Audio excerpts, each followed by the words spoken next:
is a research scholar here, and if you like to talk, then his office is nearby. Thank you for coming to the talk.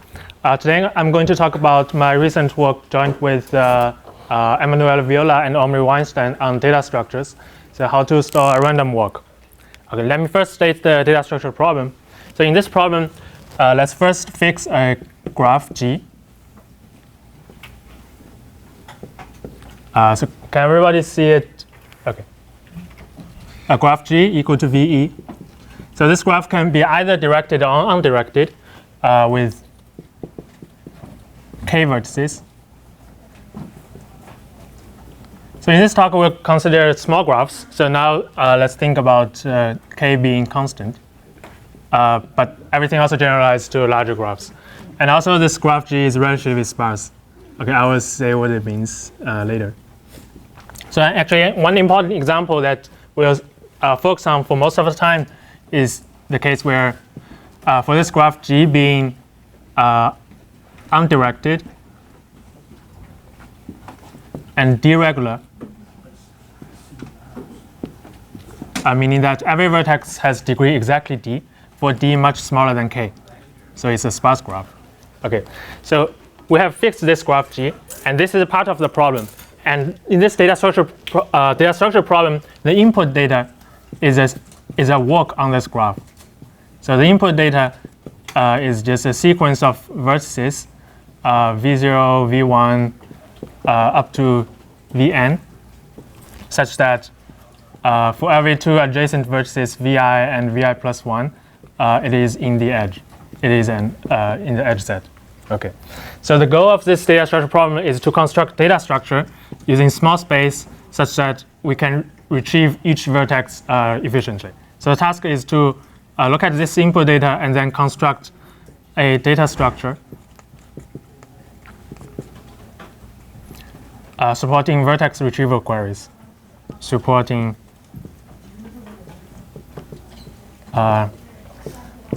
retrieve I, which you have to return vi. The data structure has to return vi. Okay. So just to be clear that everything, all the algorithms we are going to talk about today can be implemented on a random access machine. So the model of computation is the standard RAM with word size at least log n. So meaning that in constant time we can operate on log n bits. This is also standard assumption because this index of the query, this I has log n bits. So with this word size, you will be able to understand what the query is in constant time, for example. And in constant time, you can do like arithmetic operations or bit operations on log n bit integers or numbers. So the size of the graph and n are the size of the graph is k. It's some fixed. K and n are unrelated. They're unrelated. K is something constant, and n goes to infinity. Let's think about this case for now. Okay. So for the data structure, there are two parameters that we mainly care about in this talk. So parameters of interest. One is the space, how much space your data structure uses. The other is the query time, the retrieval time, how much time it takes to answer each query. So in this talk, we'll actually think about a case where the space is very, very close to the information lower bound.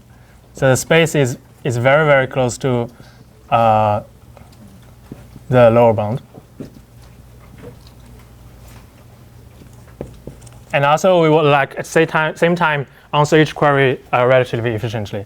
So think about the query time being low, being a constant, or maybe a very, very slow growing function of n. Okay. So any question about the problem so far? Okay. So what are the trivial ways to solve this problem? So how can we solve this problem? I guess one trivial solution. An array.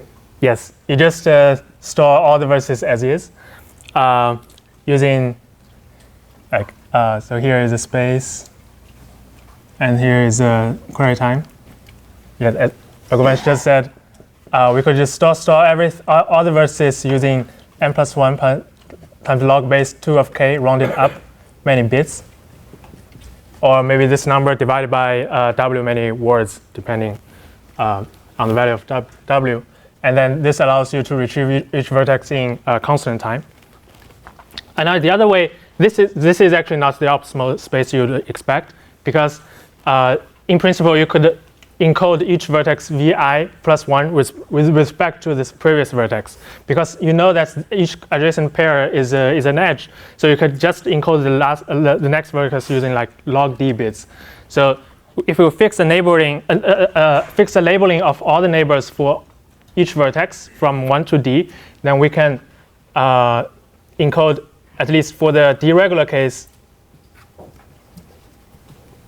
we can get a data structure using space first log base 2 of k bits to indicate to record the first vertex, and then using n times log base 2 of d rounded up bits for each next for all the later vertices. Okay, so this encoding of the input is very implicit. So in order to answer a query, you probably have to go through this work and unravel everything, and the query time will be O of n. And also you need to store the labeling in a lookup table of size maybe constant. The query algorithm needs to access a lookup table. And also you might have noticed that this, when d is not a power of 2, this is actually not the optimal space you'd expect. You'd think about. So for the deregular graphs, that the space optimal data structure. It's n times the size of the lookup table, right?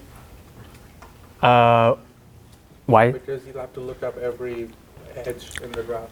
Yes, because the graph has only k vertices, so you can fix the labeling of for each vertex for all the neighbors, label them from 1 to d, and then fix this labeling.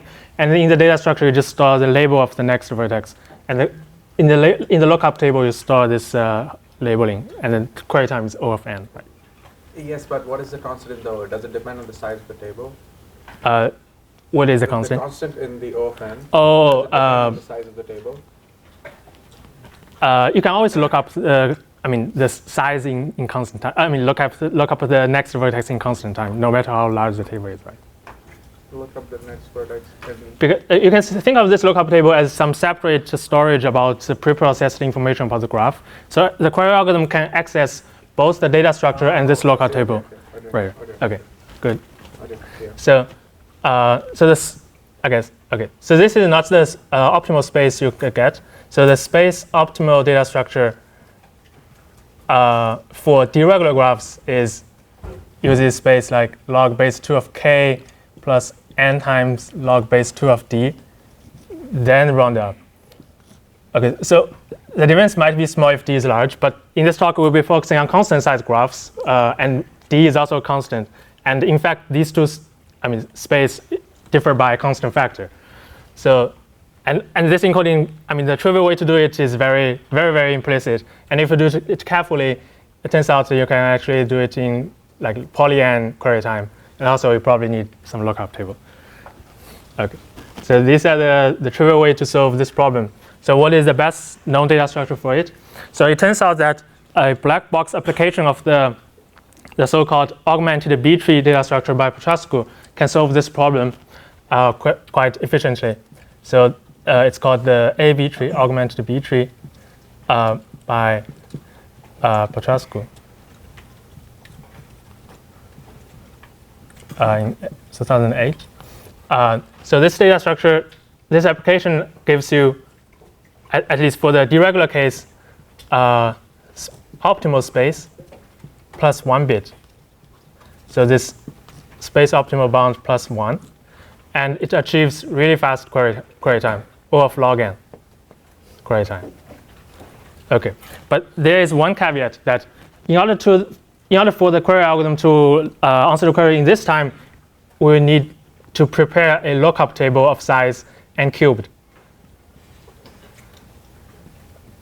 Okay, so let me say a few words about, say a few comments about this lookup table. First, so this n cubed itself is really large. It's even larger than the input, than the data structure itself. But it only contains pre-computed information about the graph itself. That means if you are going to store multiple data structures for the same problem, for the same graph G, then this lookup table can actually be shared. So you only need to store one copy of this lookup tables. And in this sense, the amortized or the average storage size is actually lower. And also, it turns out that there's a simple trick that allows you to trade off between this data structure size and the lookup table size. So in particular, if you are willing to pay R extra bits than the optimal space, then you can get a lookup table of size n over R cubed. Okay, so basically what it means is that for R being truly sublinear, like n to the 0.9, the lookup table size is also truly sublinear. Yes? But it means that for different n, the lookup table here will be different. Oh yes, that's a good point. In fact, that you only need an upper bound on n to, okay. So for any capital N, you can create a lookup table of capital N cubed, and this lookup table works for every small n that is at most this capital N. So you only need the upper bound. That's a good point.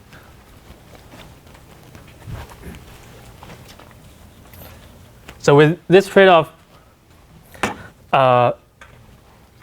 if you set, for example, R to be, I don't know, n to the 3 over 4, then both of them is n to the 3 over 4, and then you can afford to store the lookup table as part of the data structure, and the extra bits is still sublinear, and it's better than this.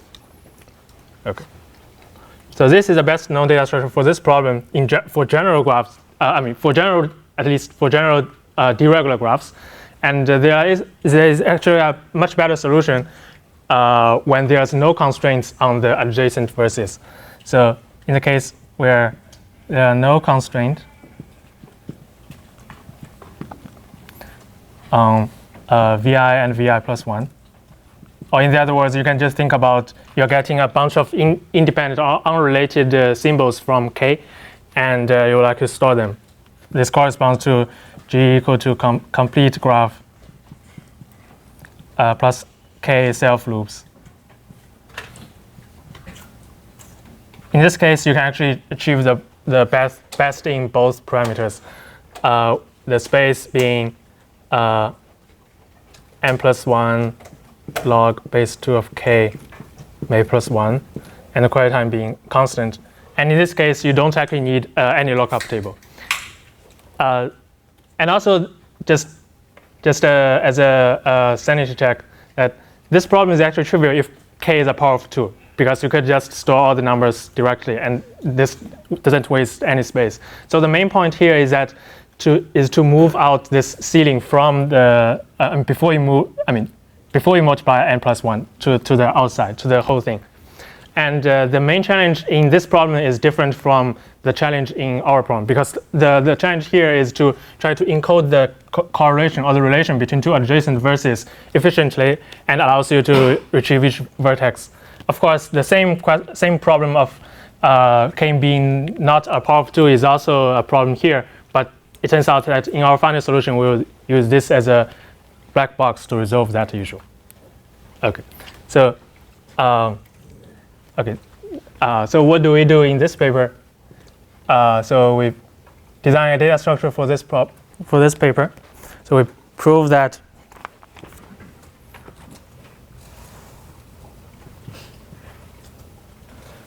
for any strongly connected graph G, analogy can be directed or undirected. But you fix this graph.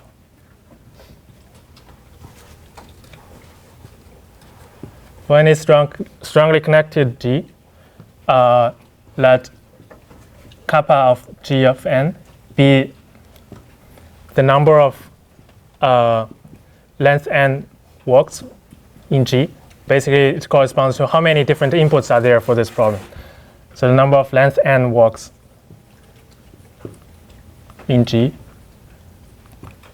Then we can solve this problem giving an input v1, v0 up to vn. They can be stored using log base 2 of kappa gn plus some constant bits.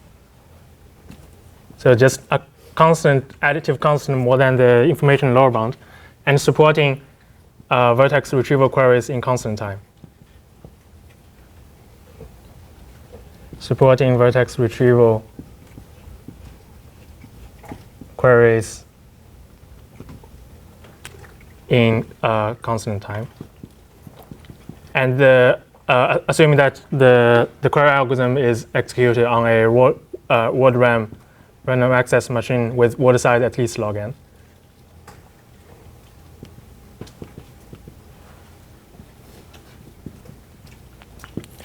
And we also assume the query algorithm has access to a lookup table of size 2 to the log n to the epsilon, assuming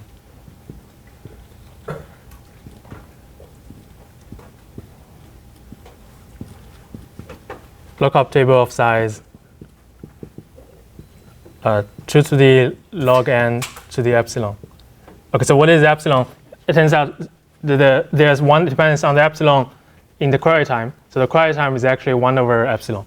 So for any constant epsilon, like maybe 0.1, you get constant query time and at 2 to the log n to the 0.1 size, which is sublinear.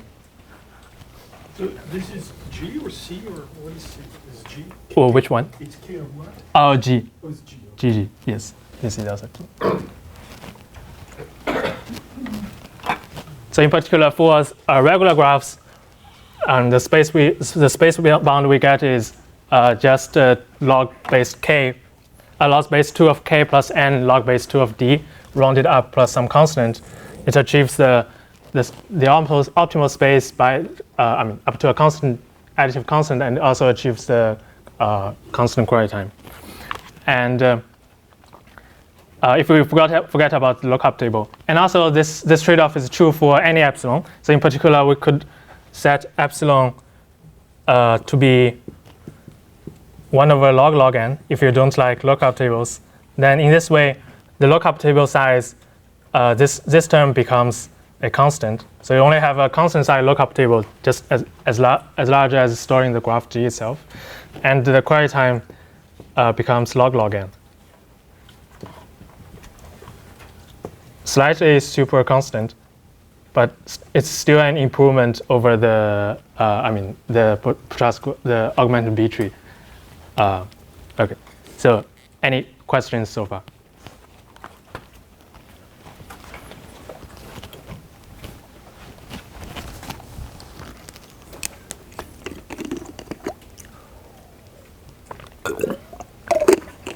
Okay, so before I proceed and tell you how the data structure works, let me first present a few general ideas or general principles in designing such space-efficient data structures. Okay, so let's think about a generic data structure problem. Let's say you're giving some data structure problem with 2 to the h different inputs, and you would like to store them and supporting certain type of queries. Okay, and you want to design a data structure that is very space efficient and using space only h plus a constant. Okay, so bits. So what does this mean is, if you look at the memory configuration of your data structure, there are only 2 to the h plus a constant different configurations.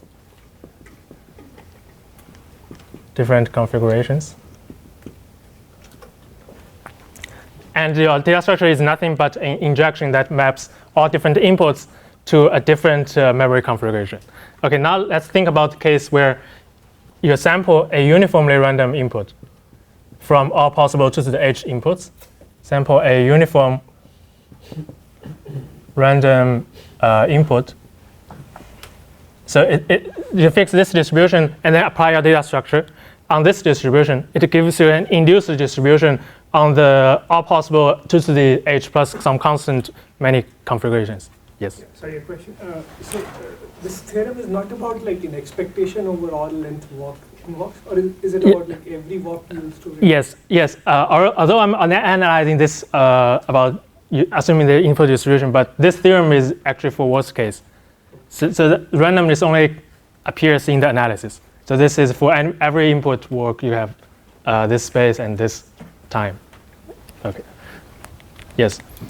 So now let's think about the case. You sample uniform random input, and it gives you an induced distribution over all possible memory configurations. So this distribution on the memory configurations is actually a uniform distribution over a constant fraction of the support.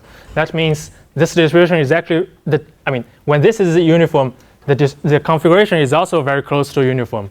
And in particular, this means that the memory words are mostly uniform and independent.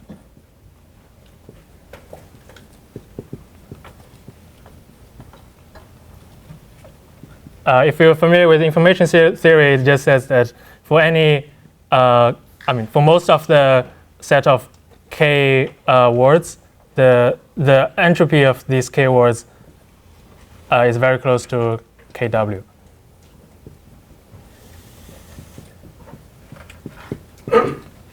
Okay, so far it's good, but what's more important is that the other direction is also true. Okay, so what I mean is this direction is also true. Suppose you are sampling a uniformly random input and you construct a data structure such that the induced distribution over the memory words are almost uniform and the memory words between themselves are almost independent, then it implies that your data structure must have used very little space.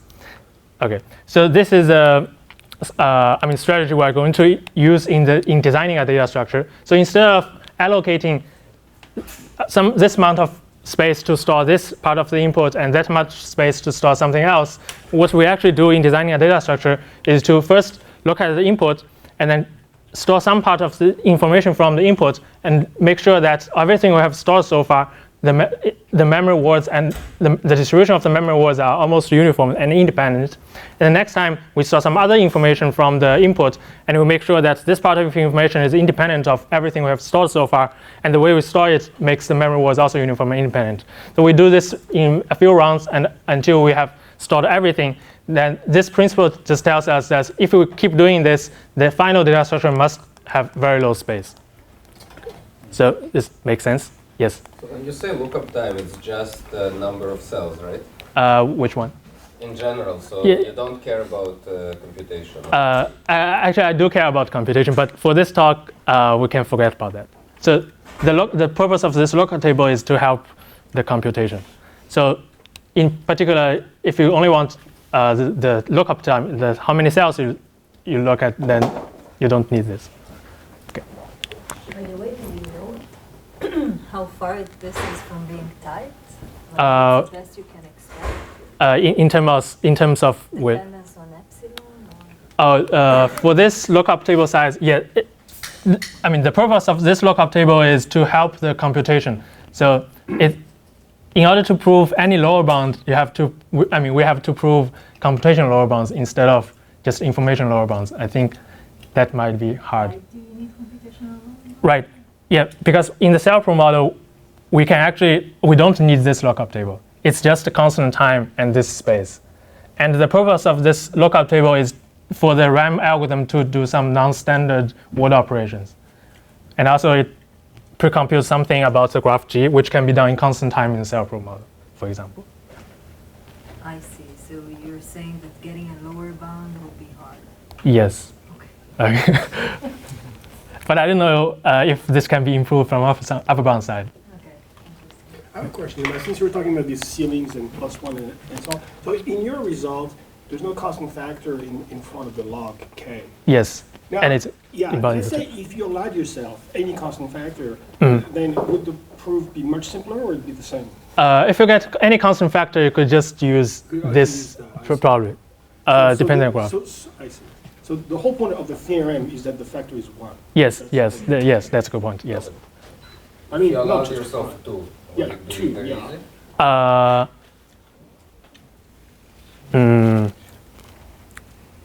I'm not sure. Maybe not. Okay, in fact, there's a different way to solve it, which may be easier, but different. Okay, so any other questions so far? Okay, now let's, as a demonstration of our solution, let's first focus on, maybe for the next 20 minutes, let's focus on the case where our graph is deregular and undirected, and the graph is connected and also non-bipartite.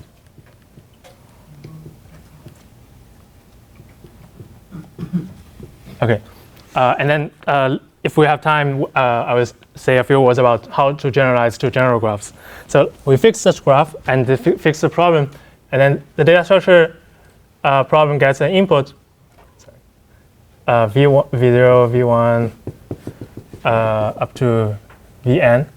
Okay, so what does it do is to first take the first vertex, and then take the C log nth vertex, and then take the 2 C log nth vertex, and so on. Take every C log n vertex and also the last vertex. What is C?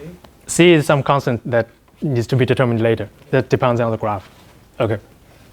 So first we can show that when the input is actually uniformly random, then all these vertices are very, very close to uniform and independent. So the first part of the data structure will just store the name of all these vertices, and you store these vertices, and then what remains is how, the remaining information is how the input work goes from this vertex to this vertex, and how it goes from this vertex to this vertex, and so on. So we can also show that after we have stored the first part of these boxes, then all the works between two boxes are actually independent. And when the inputs are uniform random, all these works are also uniform. These sub-works are also uniform. I'm confused. Yeah. If you have a path, Yes. then you're saying that after log n steps, it's independent. I'm missing something. Yeah. That's where you started. Yes. Makes sense. Right. If a sample uniform. Path. Yes. Okay.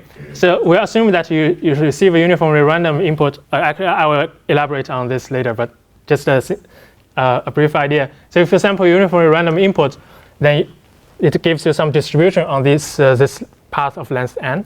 So what I'm saying is that if you look at this distribution and look at this vertex, which is a random thing, and look at this vertex, it's also a random thing, they are I guess independent. I don't understand the meaning of this thing. So let's say you Yeah. have a path. Sure.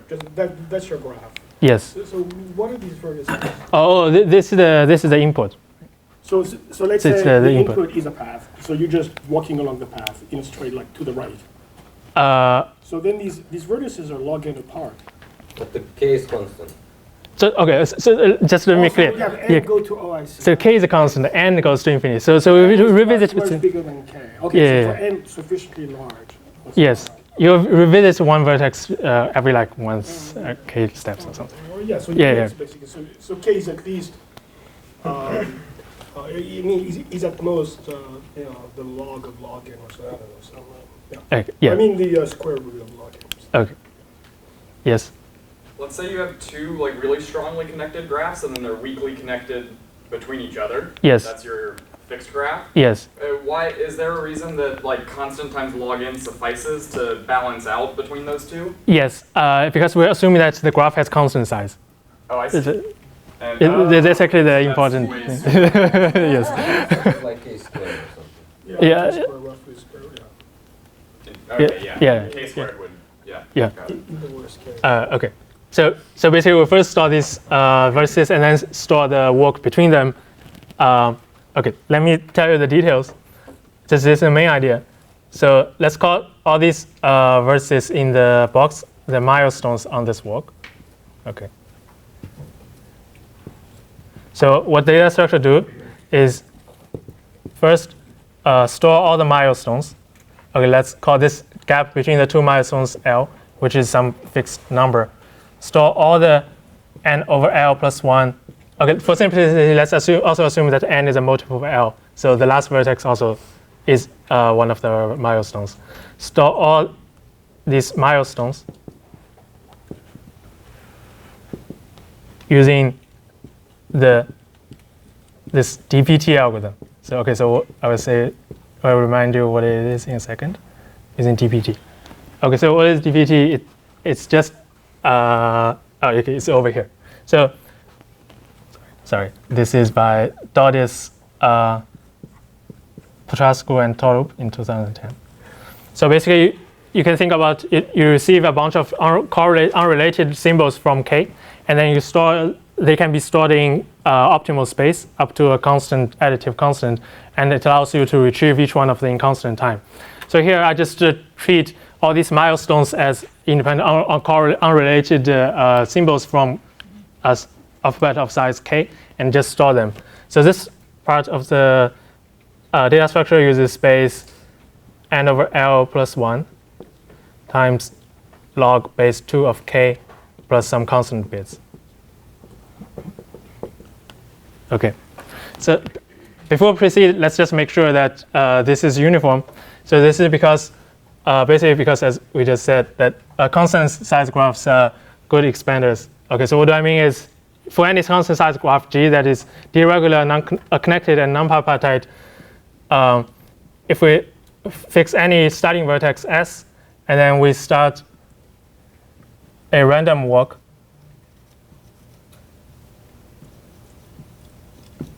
from this vertex S, and then for L steps,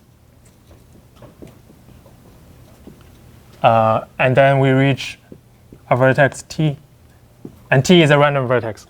So okay, so why is random walk? It's just because if we pick a uniform random input, then this input would just be you start from a random vertex, and every time you go to a random neighbor, and then keep this for n steps. Okay, so in this graph, for any starting vertex, if we start a random walk from S for L steps and reach T, then we know that the distribution of T is very, very close to the uniform distribution, in the sense that the L2 distance from this distribution of T to a uniform distribution is at most exponentially small in L, where the constant exponent depends on the graph. But because we have constant graphs, so this is also always a constant. And also because the support of the distribution is constant size, so this too can be replaced by like L1 norm or also L infinite norm. As in all the norms, the distance is small. So in particular, it implies that the entropy of this vertex T is very close to the entropy of the uniform distribution, which is K. And also, it reaches this distribution regardless of where you start, which means this T is also becomes independent of where you start. So if you look at these milestones, it also shows that all these milestones are almost independent. So if you do the calculation, it will tell you that the entropy of all the n over L plus 1 milestones is roughly n over L plus 1 times log base 2 of K.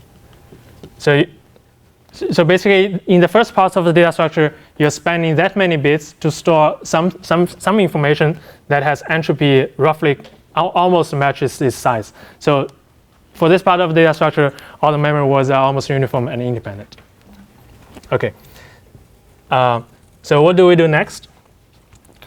So the remaining information that we need to store is how the input works from this vertex to this vertex, and how it works from this vertex to this vertex. Okay, so let's first encode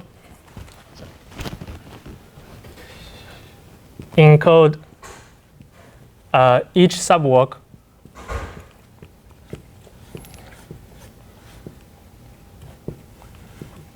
from the 8th milestone to the A plus 1th milestone using an integer that is at most the number of such subwalks from this vertex to this vertex.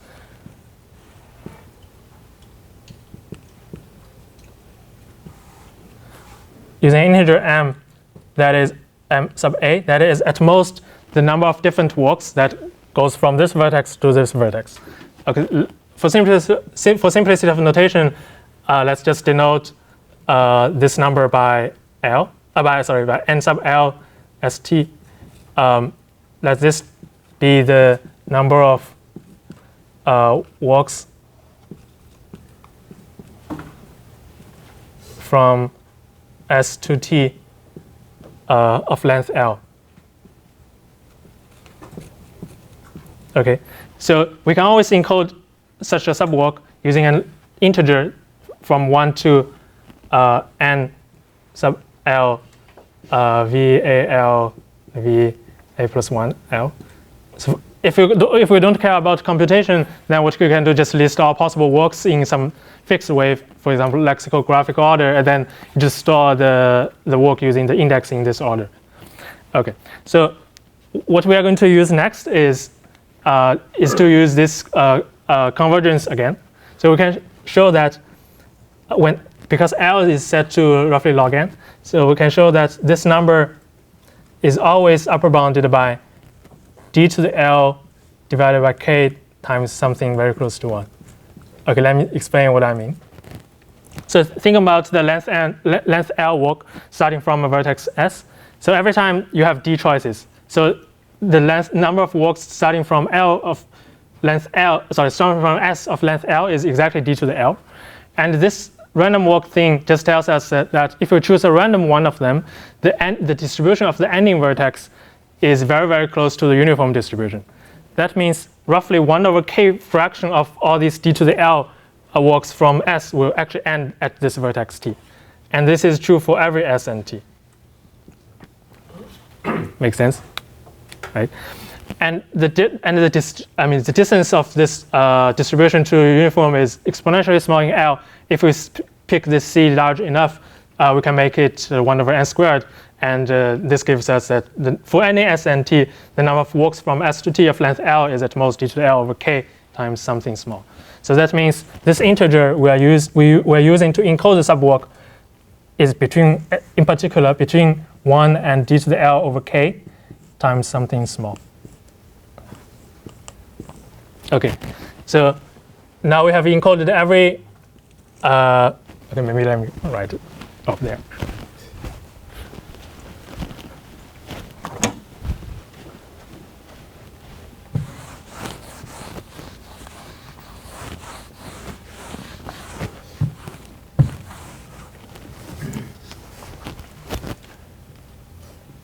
The third part of the data structure is just to store all these encodings using DPT again. So did we use the fact that the graph is strongly connected? For now, we haven't. I mean, it's just. In particular, it's connected. But to generalize to regular, general graphs, we need some other trick that we'll talk about later.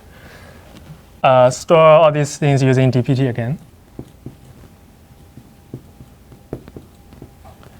And this part of the data structure uses space n over L. There are n over L chunks, and every chunk uses space log base of 2 of this number.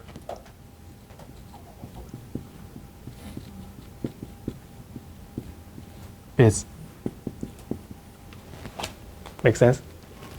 Okay, just to make sure that I'm not cheating, let's sum up this number with this number.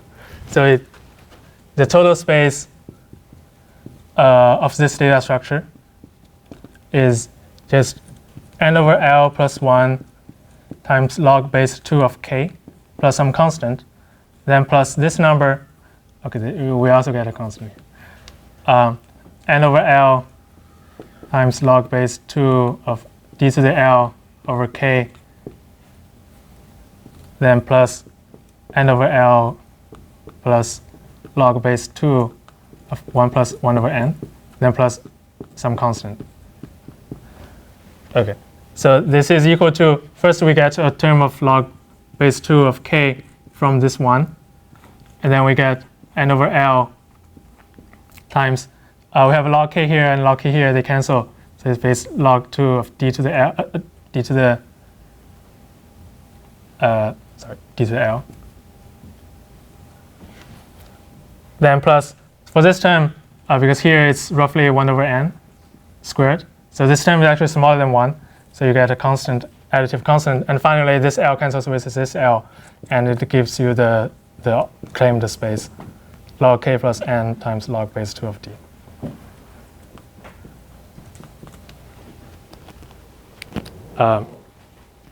Make sense? So this is optimal in this case. Yes.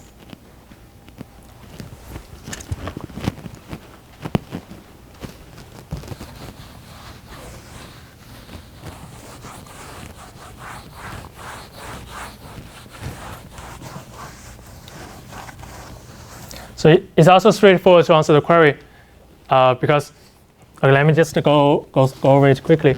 So how do you answer a query? Suppose you would like to know what is VI. So what you do is first you check if VI is a milestone. If VI is a milestone, then it's easy just using the DPT retrieval algorithm on the first part is stored directly. Otherwise, suppose VI is between the 8th milestone and the A plus 1th milestone. So what you do is to first retrieve the value of VAL and the next milestone, A plus 1L, as well as the number MA. So if you don't care about computation, then these three numbers directly determine the entire path from the 8th milestone to the A plus 1th milestone, because we have encoded it using this integer in this way. So this allows you to decode, in particular, one fixed vertex VI in it. Decode VI. But if you care about computation, then there's if you do cleverly how to encode this subwork using this integer in this range, then it allows you to decode each vertex in log n time, and with the help of a lookup table of size that much, it allows you to do it in constant time. But I'm going to skip that part for today. So any questions about this solution except for that? Okay, so if not, in the next maybe 10 minutes, let me say a few words about how to generalize this data structure to general graphs. I have a question. Yes? What happens if you in order to store the path from one milestone to the next one, you use the same technique, like you do a recursion? Yeah, so there's a problem with this convergence. So this only works if, when L is log n, the distribution of these adjacent vertices, adjacent milestones are almost independent. But if you do it for smaller L, you look at this vertex and this vertex, they're actually kind of correlated. So if you do them directly, you do the calculation that you see that the entropy is actually much smaller than the number of vertices times log k, which means you actually lose space in this part. Okay. So how come the query time is so low to retrieve MA? Because store MA, we also use DPT. Okay. The version I stated is still here. Okay, the version I stated here you use the optimal space, but the way I stated looks like it works only for constant, but it also works for any, number that is at the most poly n large, because the gap between two adjacent milestones is log n, which means the number MA is actually at most log n bits or of log n bits, and we assume that the word size is log n, which means it can be retrieved in constant time. Does it make sense? Okay. So for general graphs,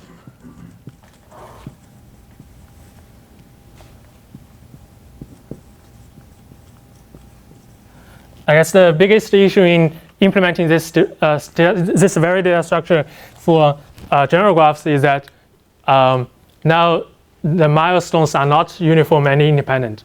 This is because when the graph G even when the graph G is not regular, when we sample a uniformly random input, the distribution of these milestones are not uniform. That means if we store them in the same way as before, this part will break down because the entropy is not very close to the entropy of the uniform distribution, and then we will lose space. Okay, so what we actually do is the following. Let me erase this part.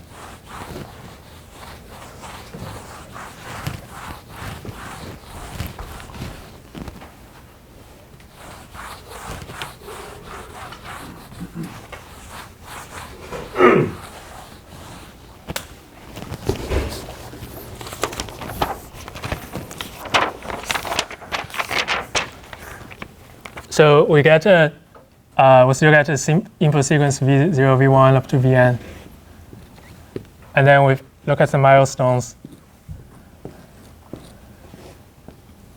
And for each milestone Vi, now instead of storing it directly, what we do is to look at the path that from the, around this milestone, let's say from the middle of the 2 milestones to Vi, and then from this vertex to the next midpoint. Okay, so look at this path.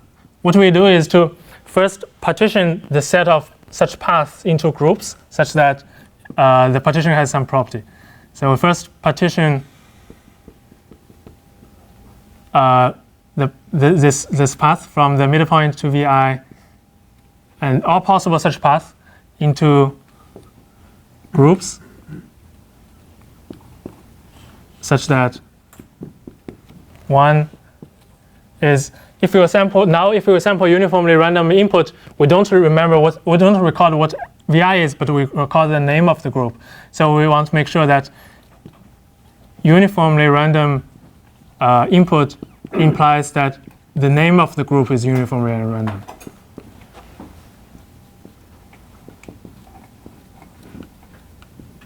What are we partitioning? The middle points, the milestones? Yes, the starting point is a midpoint between 2 adjacent milestones.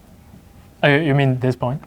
We're partitioning the Oh, milestones. yeah. So the partition is the set of all possible walks of this length that corresponds to the walk in the input. So we partition the set of all possible such walks into groups such that now if we sample uniformly random input and we look at which group contains this part of the walk in this input, then we want to make sure that this name of group is a uniform random variable. How long is that walk? It's the same as before because now the distance between these two is C log n. So the length of the walk is also C log n. Yes. So okay, so we make sure that the group is uniform and independent, and also for a separate technical constraint, we want to make sure that within each group,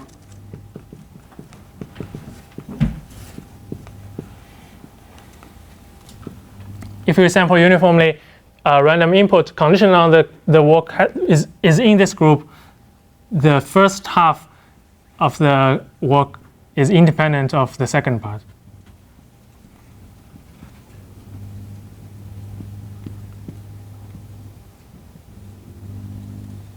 Okay, so what the data structure stores is first it stores.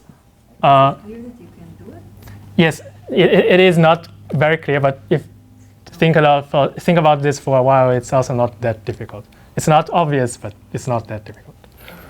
So you can do it, and then after you fix this partitioning, what the data structure does is just to store the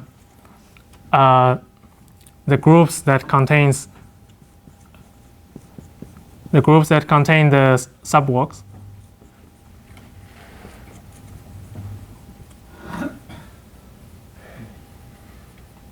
Between the midpoints. And then the next step, what you're going to encode, what's the remaining information is which subwalk in each group is actually the corresponding walk in the input. So the way we encode it is to encode. We can't encode it directly because it will cause correlation.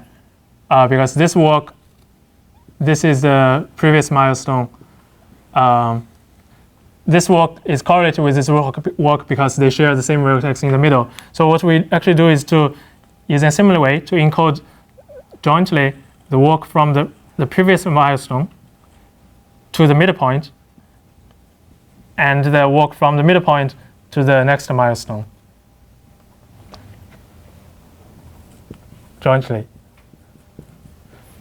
This can be done because the length of the walk is still of log n, so the number of walks of this length can be represented by an integer that is at most poly n large. So we jointly encode this using an integer,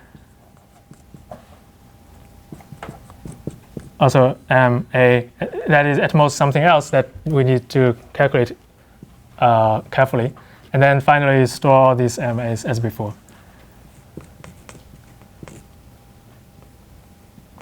But if you do everything carefully, you can first achieve the optimal space, and at the same time, you will be able to answer the queries efficiently. But mostly the query algorithm will be same as before. But I will skip the details and I will stop here. So again, where do Yes. you use the fact that it's strongly connected? Yes, I mean using the fact it's strongly connected because we want to make sure that the vertices that are at least log n apart, they are almost independent. Okay, what do I mean? So,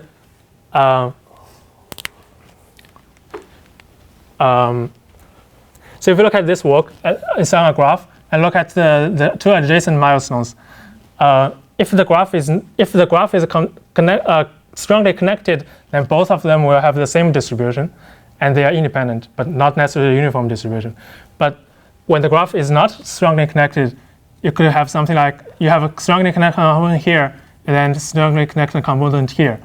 Then condition on the previous vertex already jumps into the second connected component. It will affect the distribution of the second one, of the next one. So you can never get independence between two adjacent milestones. It's like 0.2 on top to partition. This is Yeah. what fails? And also the first, okay. I think the first one will probably also fail. Right. The second one might also, yes. So can you say something about the n has to be at least something function of k for your theory to hold? Yeah. So in general, so we are assuming that the word size is at least log n. That part is required. But in general, n can be anything. Because when n gets really small, it's a function of k. Then n, because k is a constant, so n also becomes a constant. So everything is. Right, but as I said, k is not a constant. Oh, when k is yes, okay. So when k becomes larger, Don't be exponential. right? When k becomes larger, the only thing we need is the graph itself is a good expander. So Wait, but yeah. I don't Oh, okay. understand. You're You're right. assuming anything. It's a general graph. So for general graph, the thing doesn't work because if you go it for L steps, I mean they may be not independent. But what you can make it work is to work for not L steps but the mixing time plus log n steps. So you'll get a worst bound, but the data structure still applies, but you don't get constant But query time. The mixing time could be It could be a function of k. But that's Yes. log n, so n could be doubly exponential. K. Let me think about.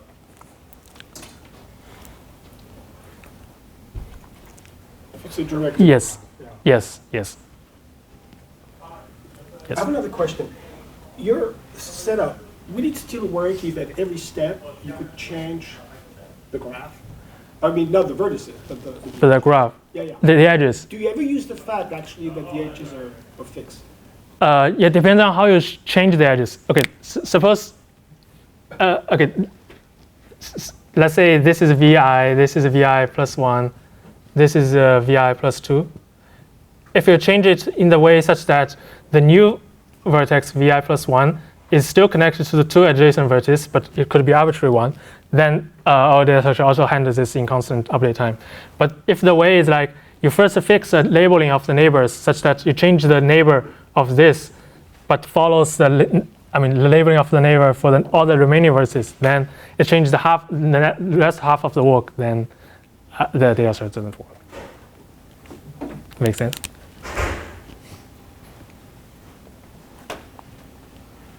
Yes. What are your thoughts on the problem for a general Markov model? Yeah. If we have I guess the difference is that we may have different probabilities of going to, yes. So I guess the first thing is, okay, I raised that part. This previous AB tree application, I think that still works. You still get log n query time. And I think we also have partial, separate results showing that if you can beat this log n, then you solve some other problem that people don't know how to solve. It's called succinct dictionary.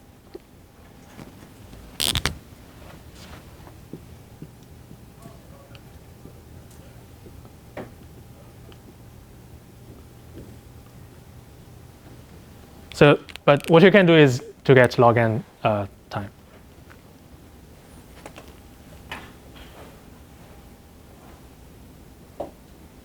Okay. Any questions? Thank you. Thank you.